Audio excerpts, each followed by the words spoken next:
প্রিয় দর্শক শ্রোতা ভাই বোন, ঈদের দিনের একটা চিরচেনা রূপ, একটা চিত্র হলো আমাদের সমাজে ছোট্ট বন্ধুরা, ছোট ছেলে মেয়েরা তারা বড়দের, গুরুজনদেরকে পা ছুঁয়ে সালাম করে থাকেন, কিছু হাদিয়া, কিছু উপঢৌকন, কিছু সালামি পাওয়ার উদ্দেশ্যে।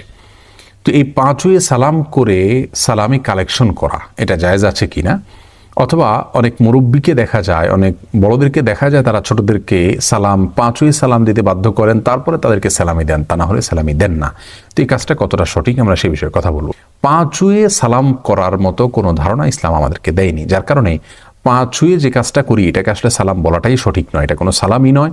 এটা আমাদের দেশের প্রচলিত একটি কালচার, যে কালচারটা খুব ভালো কোনো কালচার নয়, কারণ এর মাধ্যমে একজন মানুষ আরেকজন মানুষকে সালাম দিতে গিয়ে তথাকথিত শ্রদ্ধা প্রদর্শনের নামে তার দিকে মাথা নুয়ে ফেলা, এবং এটা কিছুটা আল্লাহর সামনে আমরা যে রুকু করি, যে সেজদা করি তার সাথে সাদৃশ্য হয়ে যায়। তো কোনো মানুষকে সম্মান দেখাতে গিয়ে আল্লাহর জন্য আমরা যেভাবে সম্মান নিবেদন করি সেইভাবে সম্মান নিবেদন করা এটা আমাদের তাওহীদের সঙ্গে যায় না। সেই জায়গা থেকে পা ছুঁয়ে সালাম দেওয়া এটা সুন্নাহ বিরোধী কাজ, এটা অনুত্তম কাজ, এটা ভুল কাজ, এটা শিরকের সাথে সাদৃশ্যপূর্ণ কাজ। আমি শিরক সরাসরি বলছি না, শিরকের সাথে সাদৃশ্যপূর্ণ কাজ, বিধায় এটা আমাদের পরিহার করা উচিত।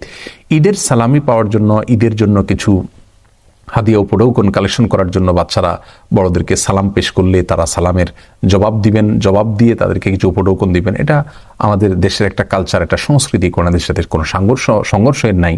এটা হতে পারে, কিন্তু পা ছুঁয়ে সালাম করতে হবে, তারপরে দিতে হবে, এই জায়গাটা থেকে আমাদের বেরিয়ে আসা উচিত। বরং মুখে আসসালামু আলাইকুম রহমতুল্লাহ বললো, আমি ওয়ালাইকুম আসসালাম রহমতুল্লাহ বললাম, হাসি মুখে তাকে কিছু উপহার দিলাম, কিছু হাদিয়া পেশ করলাম, এটা হওয়া উচিত। আর বাচ্চাদেরকেও পা ছুঁয়ে সালাম দিতে বাধ্য করা উচিত না, বরং তাদের শেখানো উচিত যে না, পা ছুঁয়ে সালাম নয়, পা ছুঁয়ে সালাম করতে গেলে তুমি মাথা নত হতে হয়, এ মাথা শুধুমাত্র আল্লাহর জন্য নত করা, এটাই একজন মুসলিমের জন্য ইসলাম কর্তৃক নির্দেশিত। বিধায় আমরা পা ছুঁয়ে সালাম দিয়ে সম্মানী নেওয়া, অথবা পা ছুঁয়ে সালাম করার পর সম্মানী দেওয়া, এই কালচার থেকে আমরা বের হয়ে আসার চেষ্টা করব। আল্লাহ সুবহানাহু ওয়া তাআলা আমাদের সবাইকে সেই তৌফিক দান করুন।